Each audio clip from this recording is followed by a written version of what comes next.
This sounds very threatening. Do you also think that this is threatening to Germany and to Europe? Of course, as you can see, the terrorist attacks in London and also other places, there was people from Horn of Afrika. Mm-hmm. So it is facing, and we are aware that not only nowadays Al-Shabaab, but also ISIS.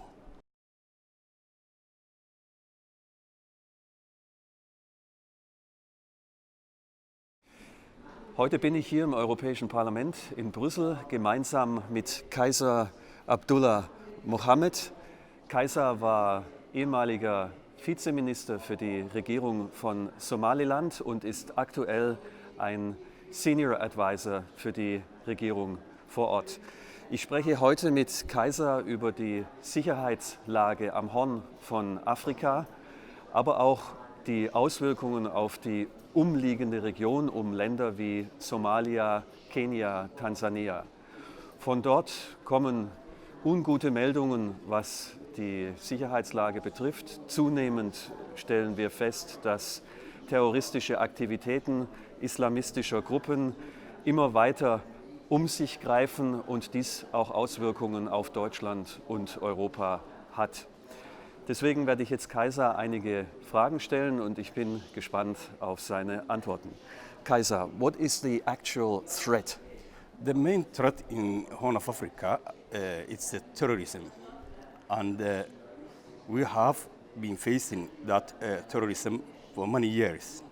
And for example, the biggest one we can remember is September 2013, that Westgate attack in Kenya, where hundreds of people has been killed by the Al-Shabaab, and Somaliland, Somalia, and also Kenya are facing that threat for many years. And they are trying their best to control it, but they need international help. And it's really destabilizing whole on Horn of Africa. Do you think that Kenya is also at risk currently? Kenya is very risky. They already experienced many terrorist attacks, and currently there is a long wall or long border between Kenya and Somalia, where also they have in Kenya almost 300,000 refugees inside Kenya. 300,000. 300,000. And it's very difficult for them to control and to know who is there.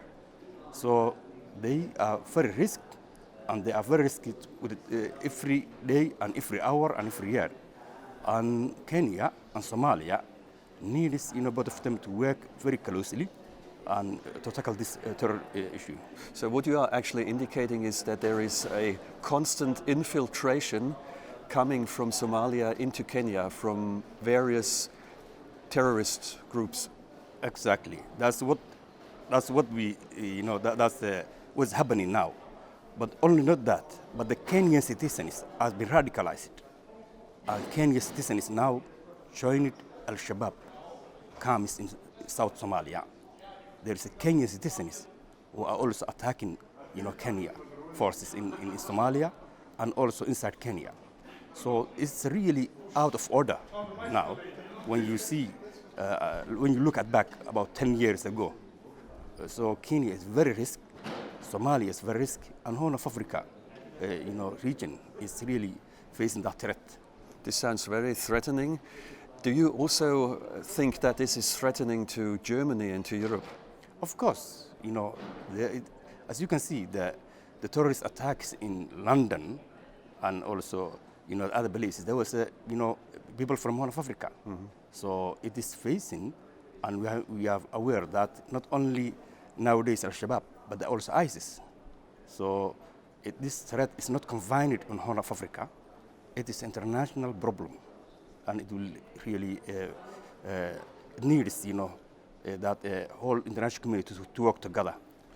Are you convinced that certain groups, Islamistic groups, try to infiltrate Europe and Germany in specific through asylum by sending people to these countries as asylum seekers? To be honest, we cannot blame the asylum seekers. They will be because we are not, we don't know, but it could be. So it needs to be, a proper vetting, and also helping stabilizing Somalia and Somaliland and all that Horn of Afrika. When you see the area where there's no strong government, there will be a lot of threat, But if the international community helps Somalia to stabilize itself, then it can control its citizens, its borders, so it will not be a threat to others. But now, when you see that there's no proper government in Somalia, very weak government, and they don't receive much support from the international community, right? Then they will breed the terror. So some of the asylum seekers could be, like what happened in thousands of people who come in every day in Germany or Europe. Right. You don't know. Could you summarize the what we just discussed and give some more information about Somalia as a whole, about its people, about its culture, and about its current political situation? Yes, Somalia, it is 1960, 26th of June 1960, Somaliland was under British colony, and Somaliland got its independence from the British colony. And then 1st of July, Somalia was under colony of Italy. They joined it, and they united, and they created Republic of Somalia.